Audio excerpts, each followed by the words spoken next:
નમસ્તે મિત્રો, હું છું આદિવાસી અસ્મિતા અને મારી યુટ્યુબ ચેનલ આદિવાસી રસોઈમાં તમારું સ્વાગત છે.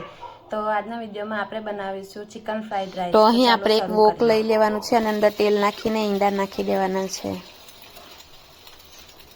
જો ઈંડાને આપણે સારી રીતે ક્રમ્બલ્ડ એગ બનાવવાના છે, મતલબ આપણે આ રીતે ફેરવવાના. આવું ટેક્સચર થઈ જાય એટલે એને આપણે કાઢી લેવાના. ચિકન પણ આપણે સારી રીતે બાફી લેવાનું છે.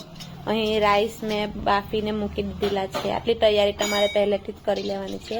પછી એક વોક લેવાનું, એમાં આદુ લસણ મરચાંની પેસ્ટ નાખવાની અને સારી રીતે મિક્સ કરવાનું. થોડું લીલું લસણ નાખવાનું. હવે આપણે જે ગાજર ને ફ્રેન્ચ બીન્સ ને પનીર ને કોબીજ એ જે શાકભાજી લીધા છે તે બધા અંદર નાખીને સારી રીતે મિક્સ કરી દેવાના. અજીનોમોટો, મરી પાવડર, થોડું નમક મતલબ સોલ્ટ, એ બધાને આપણે સારી રીતે મિક્સ કરવાનું. પછી આપણે જે ચિકન અને એગ કાઢ્યા હતા તે અંદર મિક્સ કરી દેવાના. એ બધાને સારી રીતે થવા દેવાનું છે આપણે.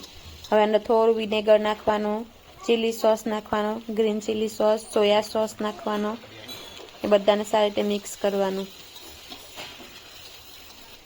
આ એક ક્યુબ આવે છે મેગીનું, તે નાખવાનું. પછી અંદર આપણે બાફેલા રાઈસ નાખી દેવાના. અંદર લીલી ડુંગળી નાખવાની બહુ બધી. એ બધાને સારી રીતે મિક્સ કરી લેવાનું. તો તૈયાર છે આપણા ચિકન ફ્રાઈડ રાઈસ.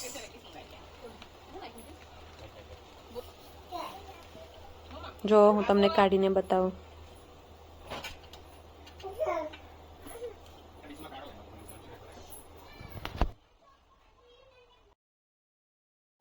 તો છે ને એકદમ સિમ્પલ રેસીપી, તમે પણ ઘરે જરૂરથી ટ્રાય કરજો અને કમેન્ટ સેક્શનમાં મને જણાવજો કે કેવી બને છે.